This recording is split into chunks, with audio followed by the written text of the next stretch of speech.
I set big goals like becoming a millionaire by 30, it's usually less about me hitting the goal and more about who I have to become in the process of pushing toward that goal. Like the amazing James Clear said in his book Atomic Habits, we do not rise to the level of our goals. We fall to the level of our systems. Where is most of your time being spent? Where does most of your energy flow to? How are you investing now to set yourself up for a life of abundance in the near future? Hi, and welcome back to the channel. If you're new here, hello, I'm Vanessa, and on this channel, we talk all things earning more and building wealth. And today, we have a really good one. We're gonna be talking about the best investments to make while you're in your 20s. And honey, even if you're not 20 yet, and even if you're older than 30, this video is still for you because I'm gonna be covering some millionaire principles that I've been applying to my life in my 20s, but I know I would continue to improve on these even in my 30s, and I wish someone had told me these before I even turned 20. So make sure you watch this video all the way to the very end, and beyond watching it, try to pick 3 of these things that you can start implementing in your life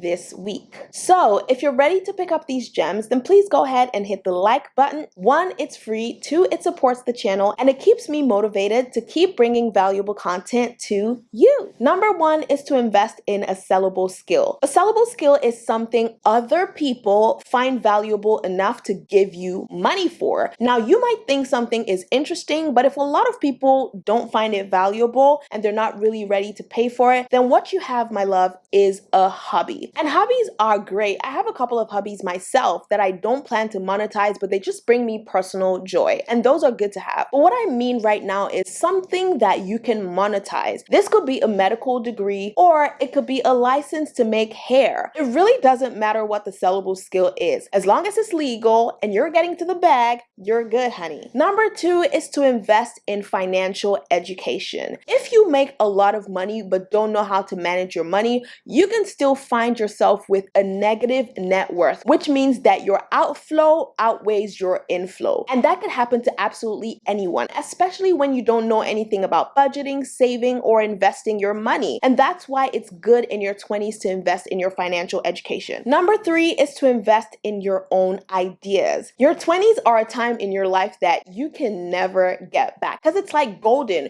You're an adult, you can make your own decisions. At the same time, you're still so young. And even if you start a business and totally blow it, you can still recover and create a very good life with very minimal damage. Imagine if you started a business at 21 and you spent 3 years trying to build the business and you totally flopped. You would just be 24 years old and you can start a new career at that time. But imagine if the business goes really well and you start earning 6 figures, 7 figures while you're in your 20s. Wouldn't that be amazing? So it's basically a win-win situation because if you win, you secure the bag, and if you lose, you would learn a lot from the experience. Number 4 is to invest in your network. Have you ever heard the term social capital? Who you know is just as important as what you know. Who would hire you at a new company? People. Who would invest in your business? People. Who will buy your products and services? People. So the people you know really matter. Number 5 is to invest in your mental health. I think we as women, especially women of color, need to have these conversations more often. Are you sleeping enough? Is your diet healthy? Do you have boundaries, or can anyone just call your phone at any time to bother you with their own mess? You have to make sure you're doing things that keep you mentally healthy, because if you're not mentally healthy, it will be very difficult to show up and create an elevated version of your life. A lot of us are so busy trying to please other people that we forget about our own goals and why we're doing the things we want to do. Many of you leave comments telling me you're here because you like my attitude, you like the fact that I'm bubbly, I'm confident, and the reason why I'm able to show up like this is because I prioritize my mental health. I don't joke with my sleep, I don't joke with my boundaries. I'm not perfect yet, I'm not exactly where I want to be, but every single day and with every single decision that I make, I ensure that my mental health is being taken care of. I've actually thought about making some videos on the channel about how I take care of my mental health, but I'm I'm really not sure if you're interested in content like that, but if you are, then please let me know in the comments section. Number 6 is to invest in your career. Keep learning, keep staying up to date in your industry. If you need new certifications,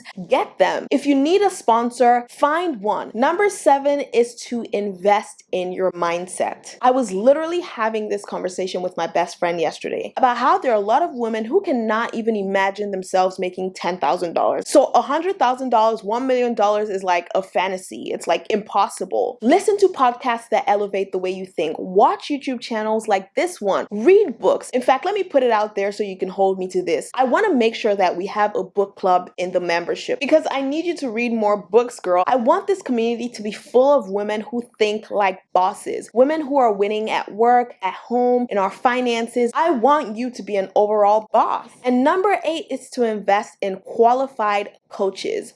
Listen, I said qualified because everyone and their mamas are coaches these days. But qualified coaches could actually get you from where you are to where you want to be. I hope you got value out of this video. Remember that I'm rooting for you, so please don't stop rooting for yourself. And until next time, please take care.